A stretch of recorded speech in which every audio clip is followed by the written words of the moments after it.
The next segment of our scientific program is a panel discussion.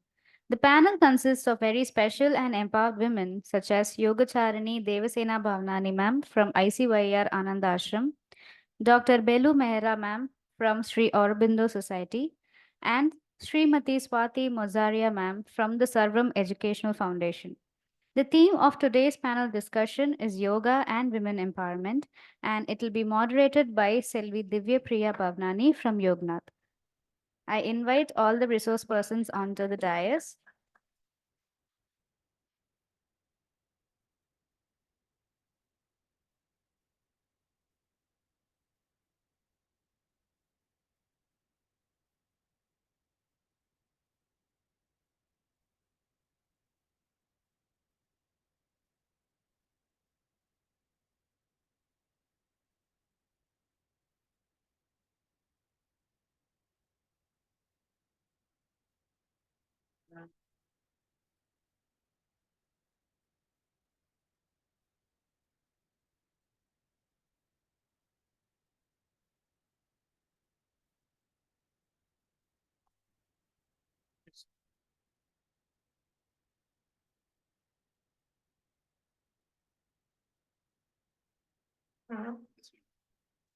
Thank you.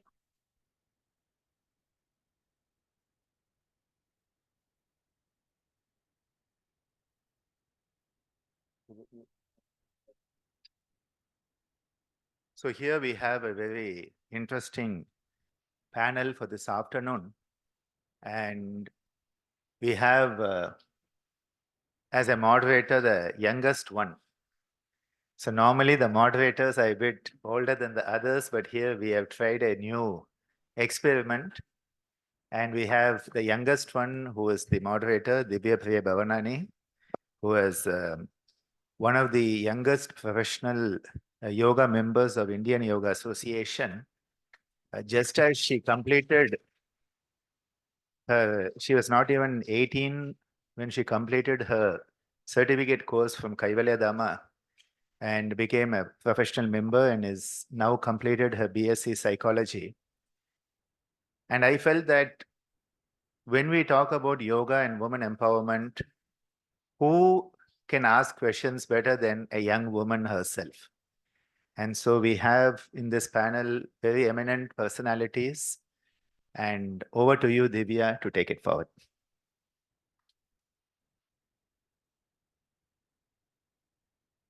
First of all, I would like to thank the ISCM family of SBV for giving me this opportunity, and also thank all of you for being present today and making this possible.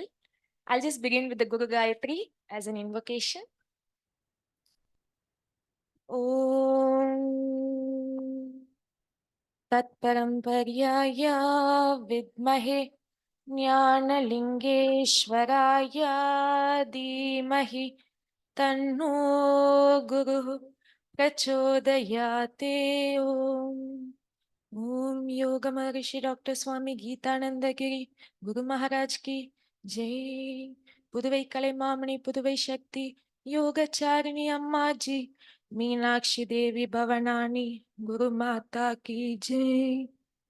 Om Shri Gurubhyo Namaha Hari Om. Once again, welcoming you all to the panel discussion. And I think this is always something that is looked forward to by most of the audience, as well as I think our panelists as well, and looking forward to all of this. So while beginning with the theme of IDY 2024 as given by the Ministry of Ayush through MDNIY, we know it is yoga for women empowerment. So basically, from my perspective, I would say that empowerment, or rather being empowered, refers to the state when you have the sense of complete control over yourself, your own self, not anybody else. And this includes your thoughts, your words, your deeds, and all of that as an integrated human being. So, with that thought, I would like to also mention just a small quote that I made for International Women's Day.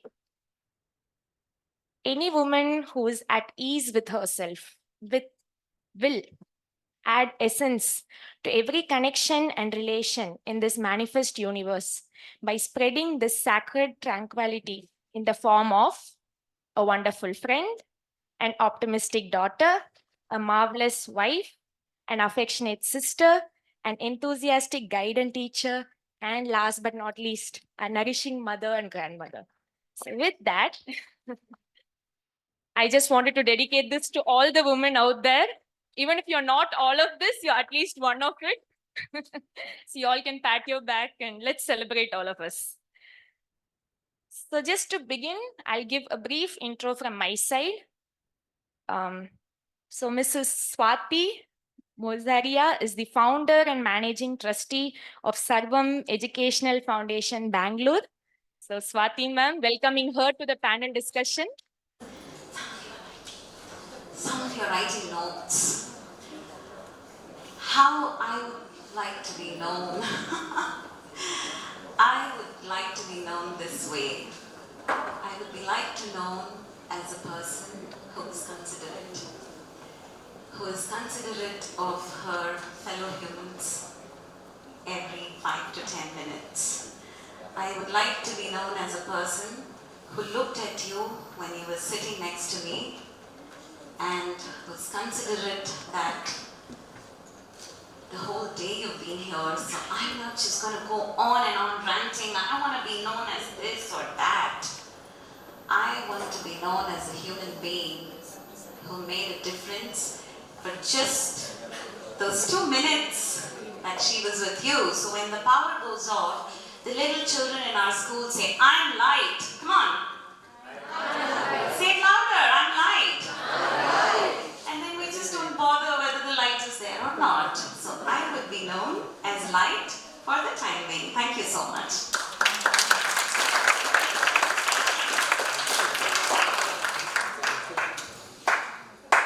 Namaste and good afternoon. Now that Swati ji has already done a very good sleep check, everybody is awake. So our job is easier. So I'll go straight into the question. How I would like to be known? Since this is a panel on women empowerment, so I would like us to invoke the divine feminine, and I would like to be known simply as an aspiring child of the Divine Mother.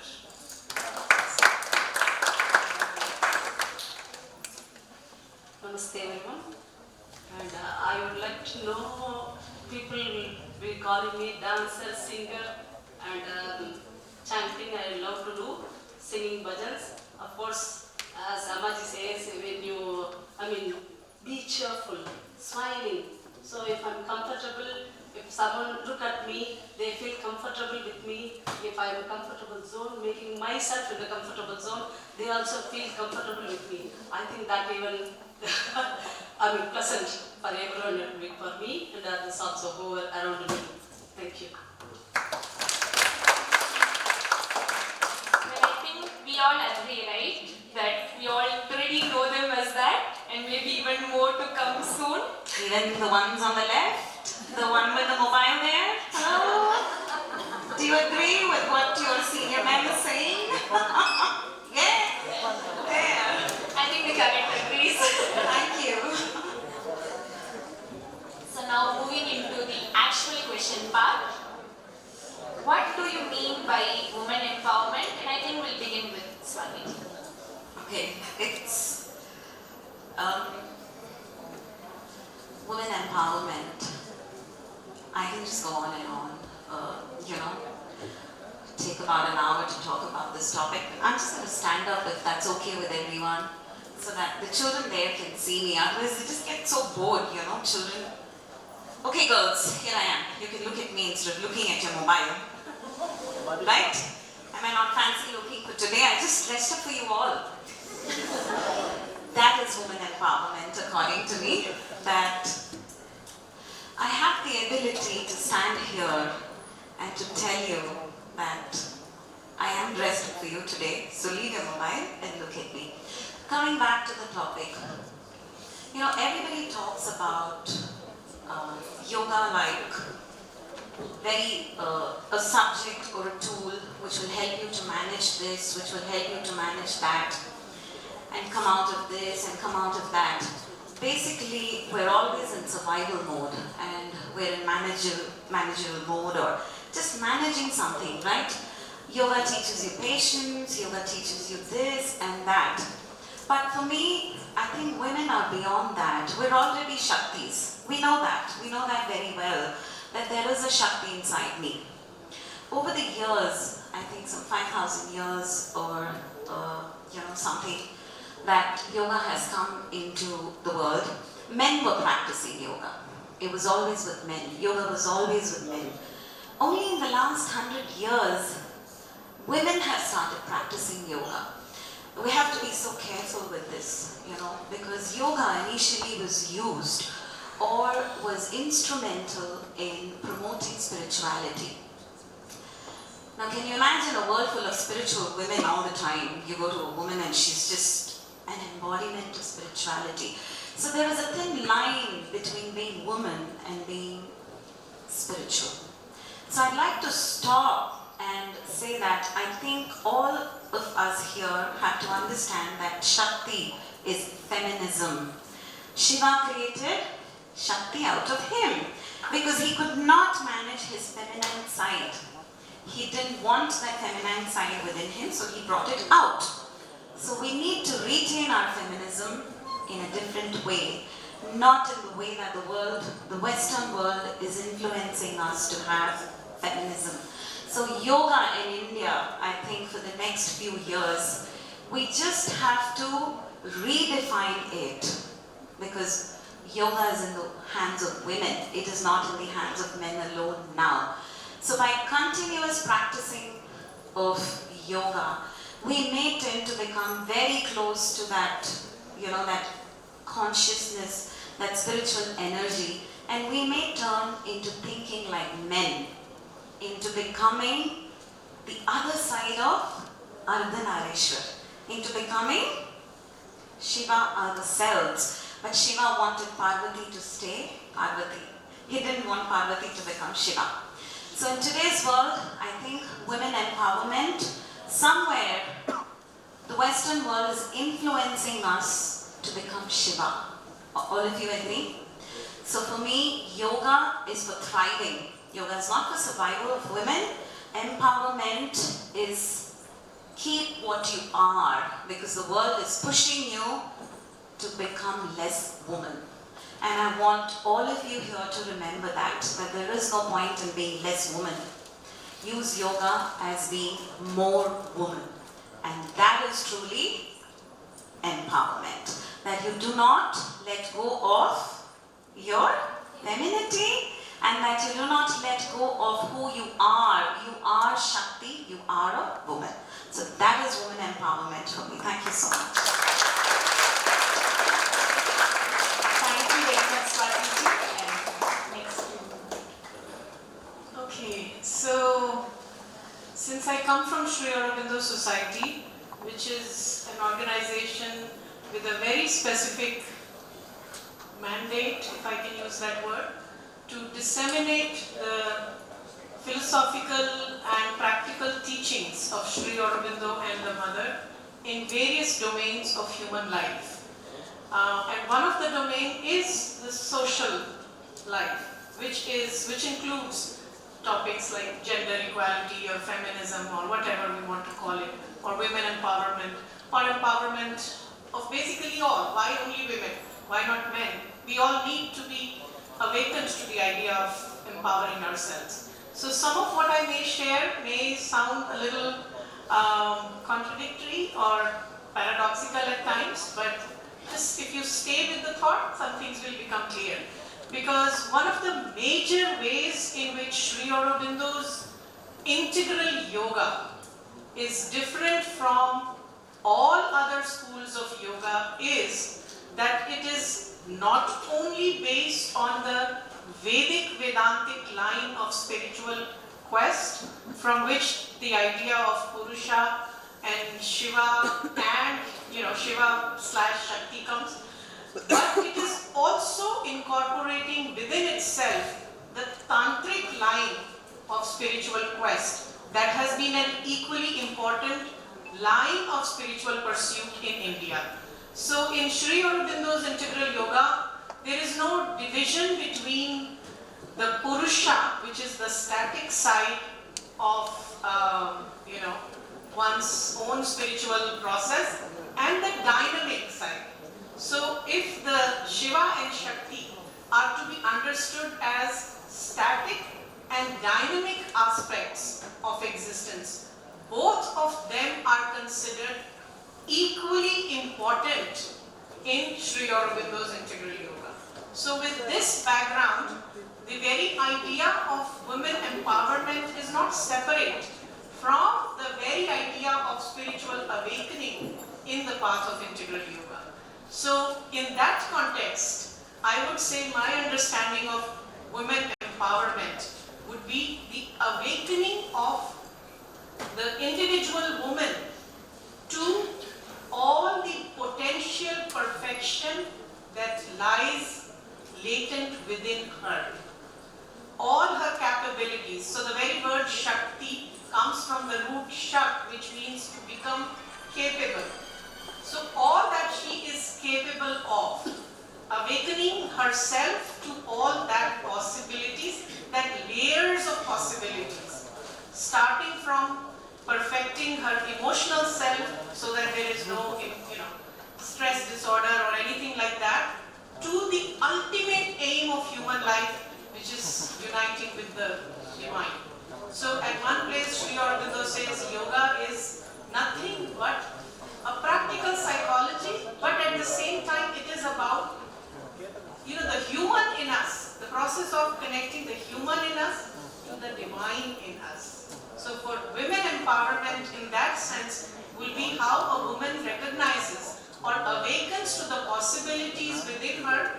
The ultimate possibility being would be to connect with the divine in her. So with that, I conclude. Thank you. Thank you, ma'am. Next to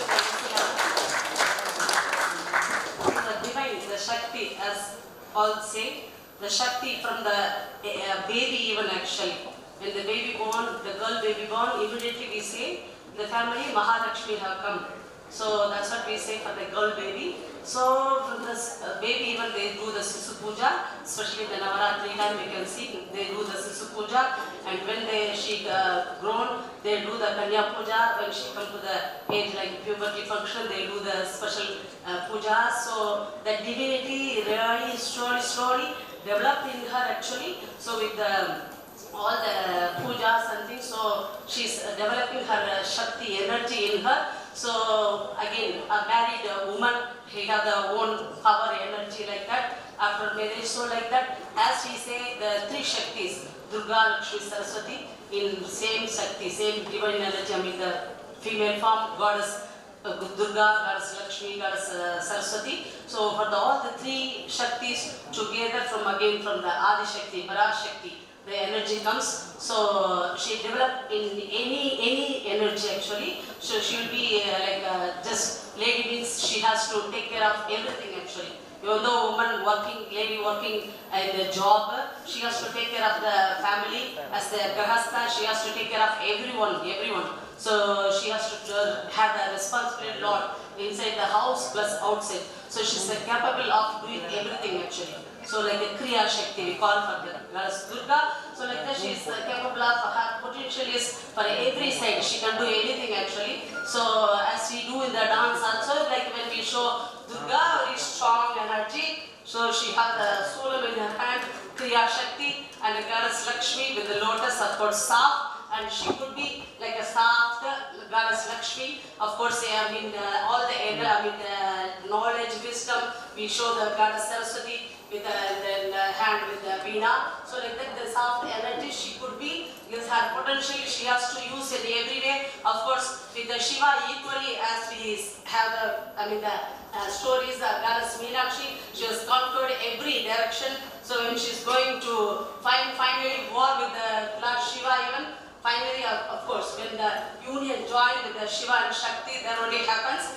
So like that, but if she has to be really the strong Durga, then she will be really strong energy. Of course, when she will be like a Kali, then very problem actually, very difficult to control. So everyone should be very careful actually. Even of course, Lord Shiva has to be under her foot to bring her down. So that much energy actually. So everyone should be like equally, giving the respect. At the same time, she will be using her energy in every direction, in every way for everyone actually. So that's the the woman, the energy Shakti when we feel. So because her Shakti is in the all form, the Adi Shakti, from the Adi Shakti, she has the Para Shakti in all the forms actually. Thank you. So I think we also have different women have their own capability and potential energy. Thank you. I think we have had three, huge, and in such a short time to get such important, diverse perspectives, I think we all are gifted. So thanking all three of you once again, and we'll move on because I'm sure that a lot is awaiting. The next question is specifically going into how does yoga help in empowering women? As we are yet to celebrate IDY 2024, so just a little focus on your perspective about how you think yoga helps. Should I go again first? Okay, how does yoga help women? Again, they're all very related aspects. Women are called mothers, right? And it is a feminine energy. Mother is feminine. We also call Mother Earth as the feminine energy. So we're both feminine energies, right? Mother Earth is nurturing us. She gives us all the resources that we need to become who we are, right? All of you agree to this? And women are also from Mother Earth? Yeah? Now, don't you think that with all the advancements and progress that is happening in the last 50 to 60 years, the way nurturing is happening, you guys tell me, has it become different? Have your mothers changed the way you're being brought up? Has that changed? Do they not love you? They love you. I don't know, some of you are so doubtful. Your mothers do love you a lot, okay? But the way they express their love, so sweet, she already knows. The way they express their love may be completely different. But you keep thinking in your mind, my mother, why is she like this? Why can't my mother be like someone else's mother who's very expressive? Who's a stronger mother, who goes out, who's working? All kinds of mothers you're seeing and you're comparing your mother. So, if we as women can understand that I am from Mother Earth, therefore I am the earth itself, and my job is to nurture in a very kind, loving and respectful way, with a lot of empathy. Don't you think you would love it? Yes or no? It will make a difference, right? Some of us here, we're all grown up. We're all 20 years, 18 years, whatever. We know how to process what another human being is, how the other human being is treating us. Yoga is going to help your mother become a better mother. Yes or no? Because the role of a mother is that. When I look at young parents, especially mothers, what I see is they have forgotten how to nurture. They have forgotten how to love their child. They have forgotten the words kindness. And then the same mothers go out into the classrooms and they are teachers as well. Do you think that they are going to be able to show the first thing or the first quality that is required in the classroom to their students, which is love? What do you all want your teacher to give you first? Love and respect. Yes? And you want to give love and respect as a girl, as a man, to anybody else. So yoga helps exactly with that. Isn't it very simple? If your mother can understand yoga, if your father can understand yoga, if you can understand yoga, you're all just going to be better people. So how does yoga empower? It's not just about the asanas that we come here and do. It's a whole lot of concepts. You're listening to it since morning. So according to me, yoga helps a woman retain her kind and loving side. And that is all she should focus on for now. Because we have entered into a world full of technology and we have got an attention disorder ourselves. I deal with children with special needs and I see mothers having attention disorder. There is no focus on bringing up with love and empathy. So the first thing that a woman should actually use yoga for, because she is Mother Earth herself, having come from Mother Earth, is to retain that loving, kind and, empathetic nature. And that's where yoga is going to empower a woman. Thank you so much. Thank you, ma'am. Very nice. Thank you so much for bringing that aspect. How does yoga empower women? So, everybody knows the name Sri Aurobindo. Not many people who are not connected with Sri Aurobindo's yoga know that his spiritual companion, whom we call as simply the mother, she also has, Sri Aurobindo is well known for his 37 major volumes, each going 500 plus pages, some even 1,000 pages. So he's well known in that way. But the mother also wrote or had many interactions. So her works are also there in 17 plus another set of 17 volumes. So at one place, she says something which is very pertinent to our discussion today. And this was in one of her essays which she titled The Problem of Woman. And this was written a little after First World War, in which she physically served as a nurse practitioner taking care of many sick soldiers. So in that essay, she writes one very important sentence. She says, the problem of feminism, like all other problems of existence, is a spiritual problem. Let me repeat that again. The problem of feminism, like all other problems of existence, is a spiritual problem. So the solution also has to be a spiritual one. That's the part we can add to that. Now what is, in that sense, I want to bring up yoga. The very first thing the yogic wisdom tells us, which has been in existence ever since individual human beings started looking around or looking up or looking within, is there more to life than what I just see? Is there more to existence than what we just see here? If there is, that was the beginning of the yoga. So the very first thing, this looking within, looking above, looking around, tells us is that essentially there is only one self with the capital S, which manifests in all that we see around, in everything and everyone.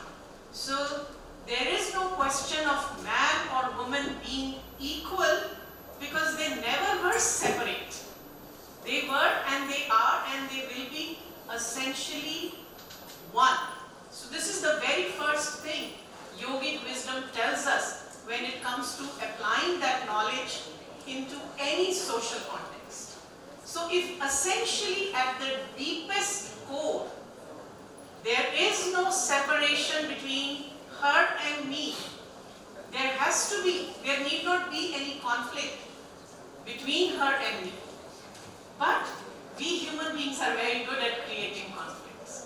Hence, we have created all kinds of binaries between men, women, this religion, this group, that group, those kinds of things.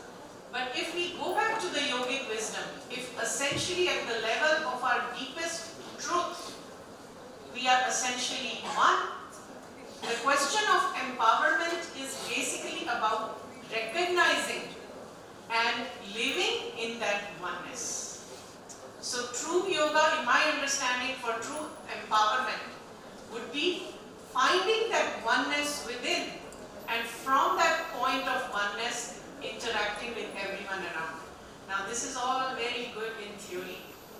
The real challenge, the real test comes in when we go home after this and something isn't done, or your husband hasn't done what you had asked him to do, and then the separation comes. The feeling of oneness goes, right? So the next step would be to step back from that position of conflict and go back into that place of glimpse of oneness that you might have experienced, and come out and then interact with your husband, son, mother, parent, friend, whoever, with whomever you have a possible conflict situation. That is another layer of empowering that comes. Because through that empowering, you go back again to your place of oneness. So it's a constant stepping out and then stepping back within. Yes, we have to deal with the world, and yet we have to also constantly turn within to find that deeper place of calmness and oneness within. So you see, this is a dynamic process. And that's where the idea of empowerment, that's a spiritual process. Spirituality is not just about chanting and singing bhajans, though all of that can be means to that. But it is essentially a process of knowing within, finding that one place of that self within, that true being, that true individuality within, and operating in the world from that poise. Right? So it's a constant process. It's no, you've done it once and you are there. You have to constantly do it. So it's a very dynamic, empowering, awakening, stepping out, and then stepping back process. So I'll stop here and then maybe more later. Thank you. Yes. Mother, the Shakti, so mother, the love for everyone she could think actually. So she could think equally for everyone, not only for her kids, in the family, husband, kids, children, and of course relations, in-laws, and outside wherever she's working, she could think about them also actually when she's working, and equally she could think of everyone. So she'll be putting herself last, but still she'll be thinking what the son like, what the daughter like, they should have that also. At the same time, what good for them. So equally she's exploring her energy with them, and whatever they will have, what they like, what they want to have, what will be good for them. So equally she's thinking for everyone, and of course she's using her energy and taking for the love for everyone. And of course it's she have as Lord Krishna says in the Bhagavad Gita, Karmasha Kaushalam. She's skillful in everything actually for everyone. At the same time, if she has to really make them to do, and even though something has to happen for the big change or good change, even though the sacrificing has to be there, means she'll be ready for that. That's the energy of mother actually. Thank you. I think now we'll just move to some specific questions for each of the eminent personalities sitting here. So do you want to change the order? Yes, absolutely. I'm not sure. For the past 3 questions we have gone like this. We can. Thank you so much. Okay. Yeah. Yes. Thank you. So I think maybe then we'll start with Beloo ji. Yeah. Okay. It would be lovely to learn from you on how the teachings of the mother and Sri Aurobindo ji play a vital role in this field. In the field of women empowerment. Oh yeah, definitely. That's so. In in my previous life, before coming to Sri Aurobindo and the mother, I was a very radical feminist. And there are three main specific points in which Sri Aurobindo brought the divine feminine or the feminine aspect of spiritual quest, or the feminine element in front. And these correspond to even phases of Sri Aurobindo's life. So this could be a little lesson in biography of Sri Aurobindo also. One, when he was a political revolutionary, pre-Pondicherry phase. How he brought the idea of India as a mother right up front for all freedom fighters. There is a story from his Baroda time when he was teaching at Baroda College, which now is the Maharaja Sayaji Rao University in Baroda. There was a group of students around him and with a map of India and talking about India's freedom. So this is before 1910. So sometime around, the story is about 1906, 1907. And one very famous student of his who became well known later on, he also became minister in Indian government and the founder of Bharatiya Vidya Bhavan, K.M. Munshi. He was also one of his students. So these students were around him and they had a map of India. And he said to them, until you can see mother in this map, you are not ready to fight for her freedom. So the very idea of your land, our, punya bhumi, our karma bhumi, our dharma bhumi, whatever you want to call it, she is our mother. And as he wrote in a letter to his wife, that if someone is sucking the blood from the breast of my mother, how can I sit easy? That is one important way in which he brought the feminine element right up front. The second, come to Pondicherry, 1926. He has a major spiritual siddhi, a realization, in which the entire Krishna consciousness becomes part of him at every cell, every pore of his being. I don't have to go into the spiritual explanation of that. But that very evening, after that siddhi, and by that time, mother had joined him in the ashram, mother whose name was Mehra Alfasa. And she had permanently joined him in Pondicherry. They were, kind of like working on the yogic mysteries together. And that evening, he calls everyone around who were around them. And he tells them that from this point onwards, all your inner, that is the inner yogic sadhana, and your outer needs, outer physical material needs, for everything, mother is responsible. She is the one to whom you will come for all your inner and outer needs, because she is the one who will take you further to your inner truths, on your yogic journey. So again, probably for the first time ever in the spiritual history of India, a female yogi, the dynamic side of, see, when I say female, we only think of the body outside, but the dynamic side of the spiritual truth becomes the leader in the spiritual pursuit, in the yogic journey itself. So this is a very important element which often gets missed out, or the tantra side, the shakti side, the dynamic poise. Up until then, the purusha side, the Shiva, the static side had been predominant. So that's number two. And not only that, he even sort of went into somewhat of a seclusion for a while till the people get used to the idea. And that's when actually people started calling her the mother. Because until then, they were just using different, names for her.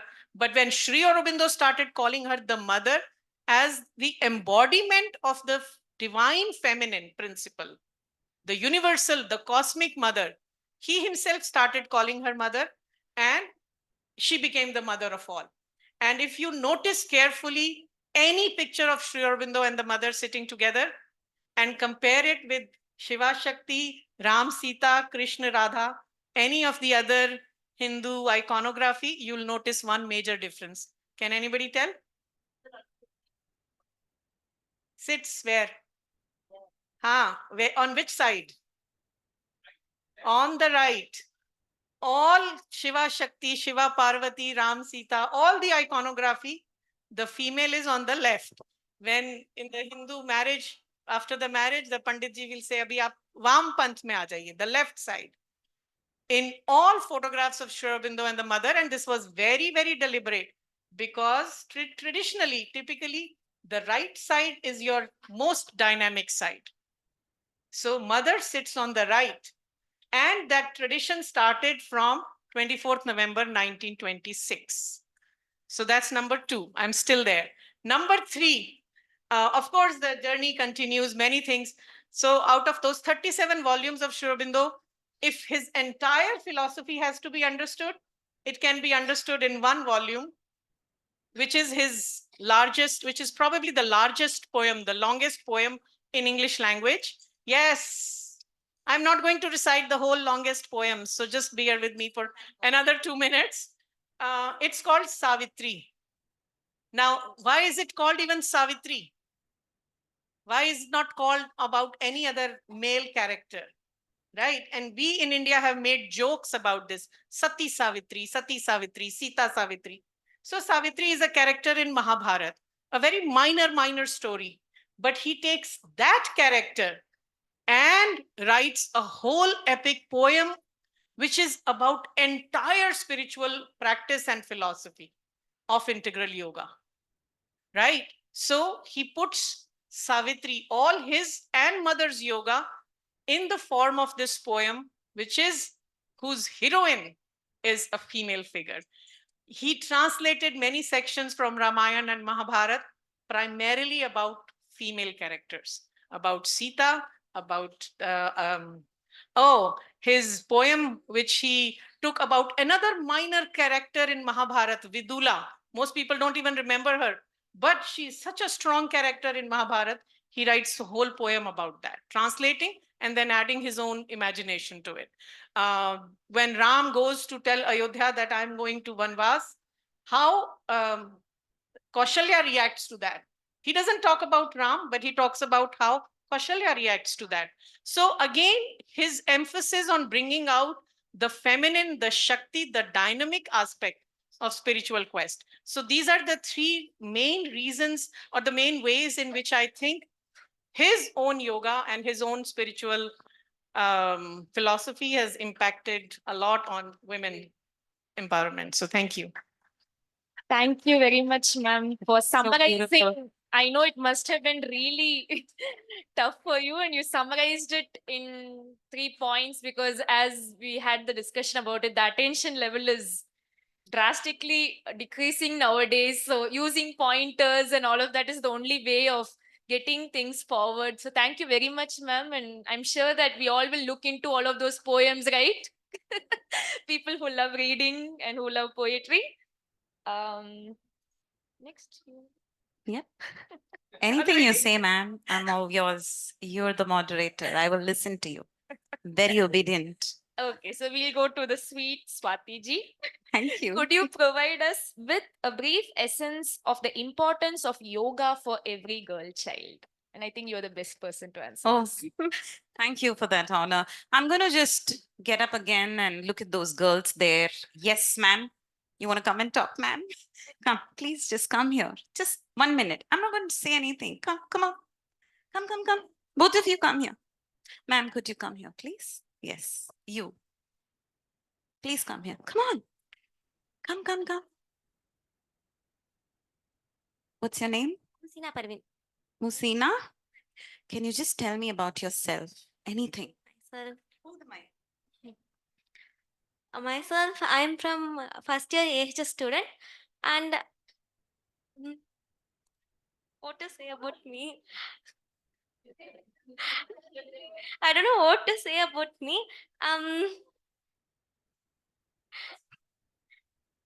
It's confusing, ma'am, what to say about me. Because there's lots about me. I don't know where to start about. I'm a sweet person. I like to talk. That's a personal information about me. As a person, suddenly I'm not feeling. Suddenly words are stucking, ma'am. I don't know. Stay here. Yes, ma'am. About yourself, ma'am. I'm Madhusha. I'm from Kasturba Gandhi Nursing College, first year BSc Nursing. There's the audience, not here. The audience is there. Go on. What is your name again? I didn't get that. Madhusha. Madhusha. What is your name again? Madhusha. Thank you. Introduce yourself and say something about yourself. My name is Radhika, coming from Kasturba Gandhi Nursing College, first year. What is it?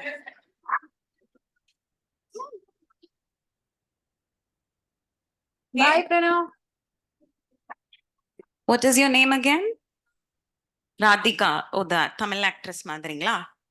தெரியுங்களா? ராதிகா தெரியுங்களா? இன்னும் பாக்குறீங்களா? அவங்க வயசானவங்க தானே? நாங்களும் வயசானவங்க. எங்களையும் பாருங்க கொஞ்சம். நாங்க பேசுறது கொஞ்சம் கேளுங்க. I want a boy here now. Any boy. Any young man. இதற்கு லிச்சி எடுத்து வை. Please come பாத்திரத்துல forward. இங்க போட்டு போய் நான் வந்து அலம்பி தரேன். மத்ததெல்லாம் அப்படியே இருக்கட்டும். கதவு sir.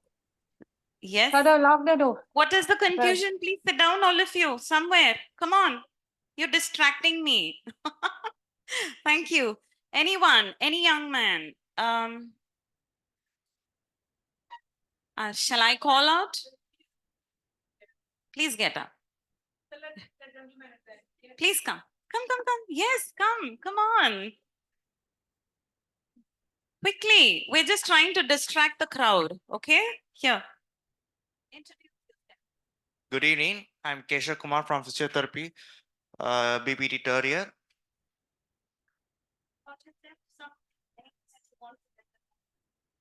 I like to thank all of you for having this beautiful national conference about yoga in women empowerment. What I understand from this women empowerment is a woman is not being a girl. She's being a housewife and she's being a sister or mother, etc. She's holding many powers in her hand. So in this yoga is not only just a practice, but it's a mind body connection, like psychosomatic. She have lots of struggles. Like I just want to tell a thing. Man is facing outer environment many problems, but a woman is facing inner problems a lot. Experience from my mom will tell about her problems a lot. I understand her feelings.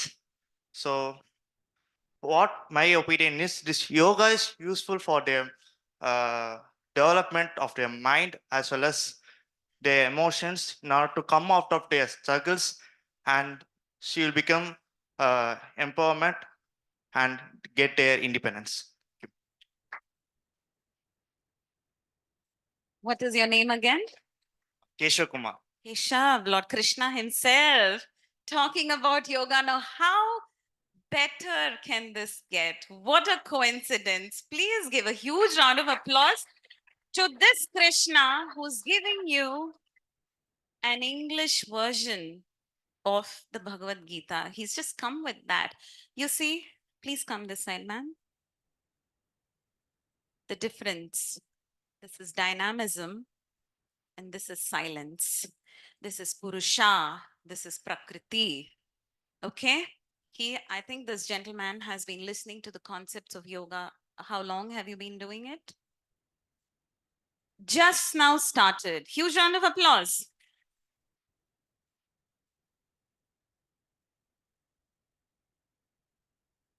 Only since morning, he has been listening, and look at the result. You all three, from when have you been listening to the lecture? Afternoon session. What about you, ma'am? Since morning, afternoon, night? Don't worry. What about you? Since when are you listening? Morning. So if you give yoga to a man, he can transform, understand, deliver something to you in a very short while. Because that is them, that is their nature, that is Purusha. But if you give yoga to girls, how long it takes, how long it takes. Don't you think that yoga is very important for a girl child? All of you sitting here, yes? He needs only 10 minutes to listen because that is how they are made. We can't do anything about it. This is how we are made. And we can't do anything about this. That is silence. This is dynamism. In silence, the mind develops. In dynamism, we can develop. But first, we have to throw the clutter out. And that is why they say, what is yoga? Yes, chitta vritti nirodha. Just that much if you remember about yoga, it is enough. You don't have to learn the slokas, the mantras, and whatever we people are talking about. You know, you just don't need to. You need to focus here, look at him, and see, oh, if he can do it, I can also do it. All I need to do is keep my mind stable. Evenness of the mind is yoga. If you give that, you see the result here. If you give it here, you see the result here. I am also the same because I also grew up with clutter and I had to remove a lot of clutter, and yoga helped me do that. And that is why I am in this field all the time, talking about why yoga is important for women, because we are so fascinated with clutter. So glamorous we are. Let's use that glamour, refine glamour with the help of yoga and use it in a very, very refined manner. Can we do that? Can we do that? Next time, whoever is here, whatever it is, you will give them the respect. You will not touch your mobiles. You will see my face will come in your dream. This is not just for the three of them, but for all of you here. And that is yoga, that you just give that 30 minutes, 40 minutes. It's okay. Leave it, leave everything aside and just stay there, because it starts from there. You're going to become a nurse, no? So if you sit down with a mobile, will that help your patient, babus? No. That is the first thing, no? Attention to your patients. Okay? Lesson learned? That is the power of yoga to a girl child. Yay! Thank you so much. I love you. I know you're Madhusha. I asked you your name many times for a particular reason. Thank you so much. I want you to give a huge round of applause for this child here.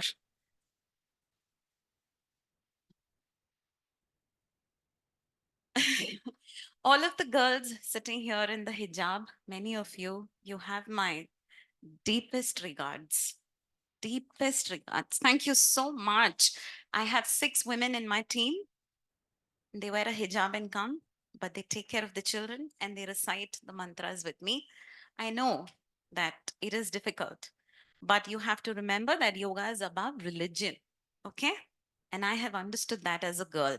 So don't think of it as religion. We're not teaching you religion here. We're only talking about humanity. Thank you so much. Thank you, everybody.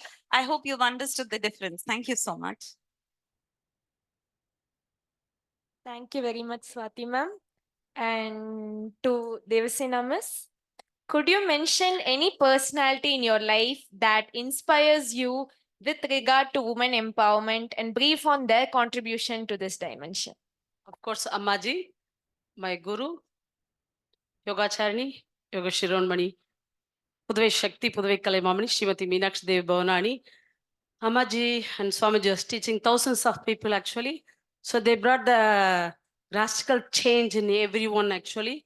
So teaching them, I mean, yoga, dance, music, chanting, singing, they really slowly, as Swamiji says, is a conscious evolution. Yoga is conscious evolution, of course, way of life.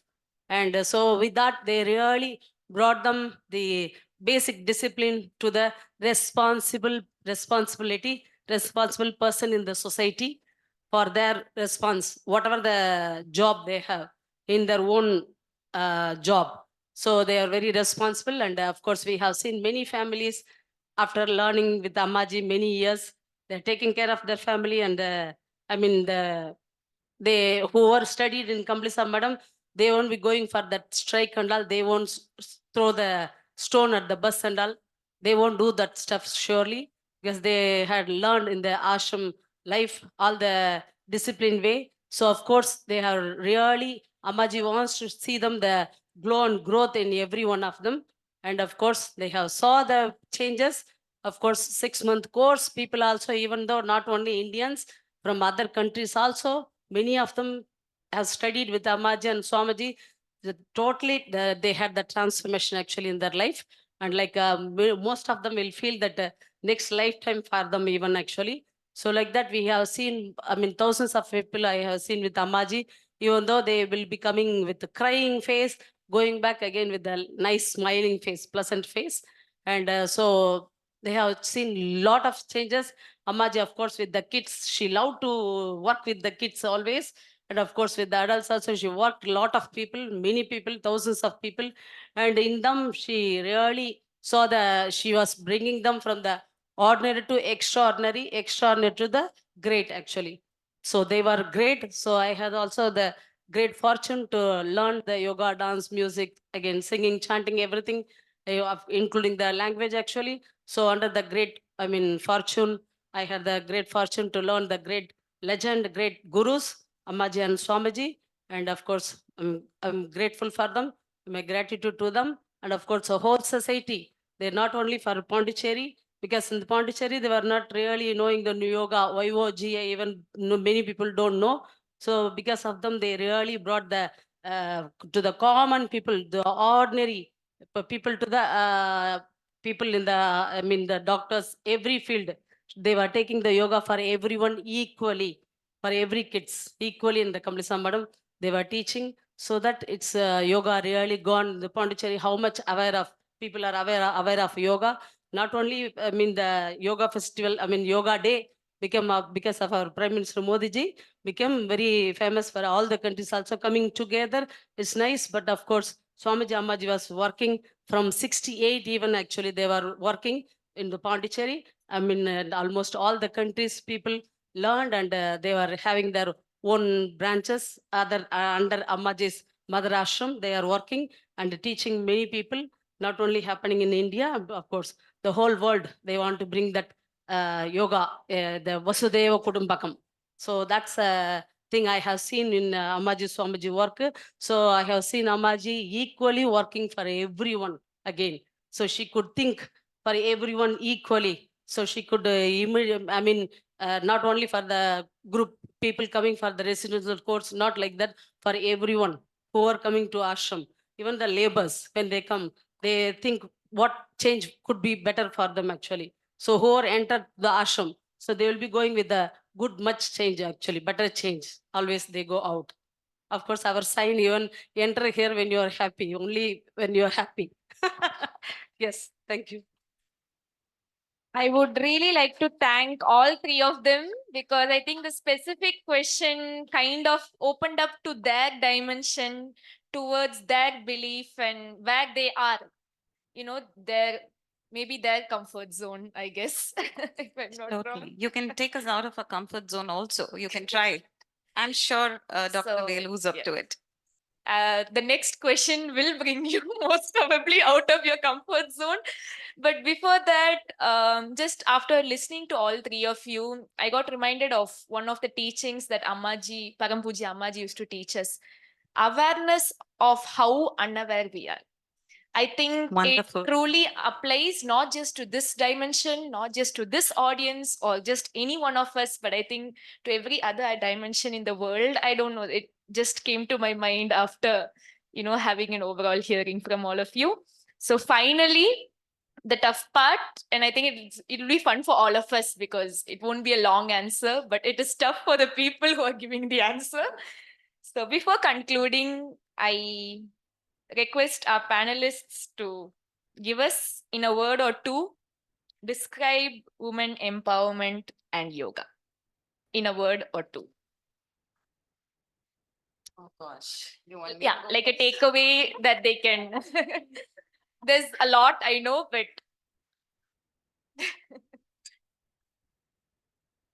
Word or two. So 2 words for yoga, and I'm asking her a doubt. I'm allowed to ask doubts, right? 2 words for yoga and 2 words for what it means. Whatever. I'm going to take 4, sorry. Yeah, same here. We are yoga people. How can you restrict us? Yoga has 4 letters. Lovely. Yoga for me is Mahesh Natarajan, my husband. He has taught me the meaning of yoga.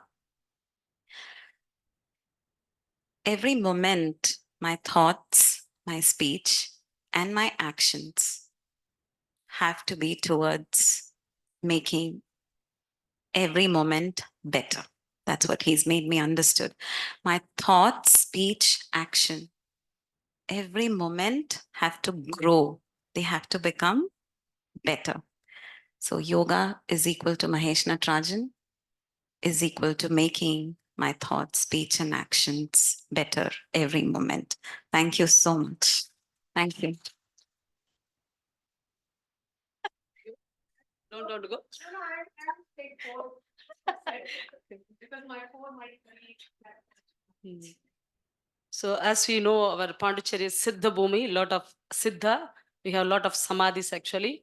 Even the Manakula Nagar is a temple of Samadhi actually, Tollekadu Swami. Of course, our Swami, Kambal Swami Madam is a Kambal Swamigal Samadhi who took the Jala Samadhi. Around, in and out, lot of sage actually. So Siddha Bhumi. So as Amaji says, all our ancestors, they, protected the culture very strongly. They experienced, they brought up the essence very strongly, kept safely. So we need to really, like as we call the Siddha Bhumi. So actually Pondicherry called Vedapuri, the Veda, the place for the Vedas actually. So we need to respect, and they protected a lot, and we need to respect and take the essence from that, and we need to learn and learn ourselves, experience. They experienced and they kept a lot for us actually. So we need to take forward, not going out of the culture, and we need to save that, use that, experience that, at the same time respect that. Thank you. thank you. That's a lot more than 4. Okay, so my 4 words, and if there's a question after that, I'll be happy to address. Wisdom, strength, harmony, perfection. The 4 Sanskrit words for that would be Maheshwari, Mahakali, Mahalakshmi, Mahasaraswati. So I'll repeat: wisdom, strength, harmony, perfection. That's yoga. That's women empowerment. That's the mother's symbol. Inside is the Aditi, and then you have these 4 powers of the Divine Mother. So that's it. Thank you. I think that was the shortest answer. So we got what we wanted, did we? So thanking again the ISCM of SBV family for giving us this opportunity, and once again congratulating all the 3 personalities here on a marvelous panel discussion. They manifested this and made this possible, and also without all of you it wouldn't have been the same. So thank you all, and hope you have enough takeaways and enough perspectives so that you can make it bigger and newer and more new dimensions to come. Let's keep celebrating the Shakti power and all of that. May yoga always live long. Thank you. It's just in the interest of inclusion. Shakti is not the sole, ownership or territory of women. Shakti is the dynamism is in all, right? It just so happens that we say Nari Shakti, but Shakti is a genderless aspect. So, in fact, one of the members in the ashram once said, the Shakti within, when it manifests outside, is a woman. So Shakti is there in all. So just wanted to not leave the men in this room out. So thank you.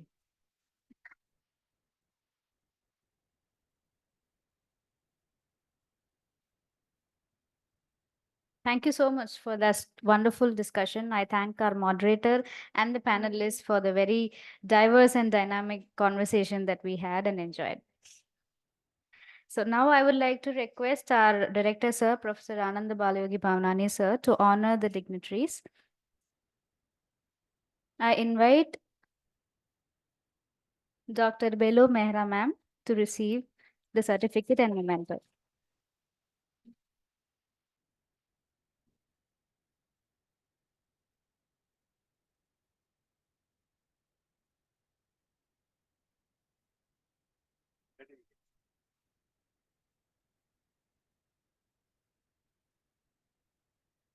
Inviting Srimati Swati Morzaria, ma'am, to receive the honor.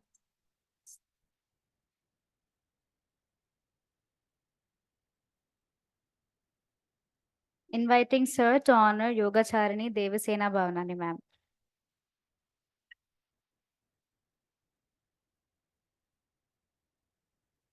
Inviting sir to honor our moderator, Selvi Divya Priya Bhavanani.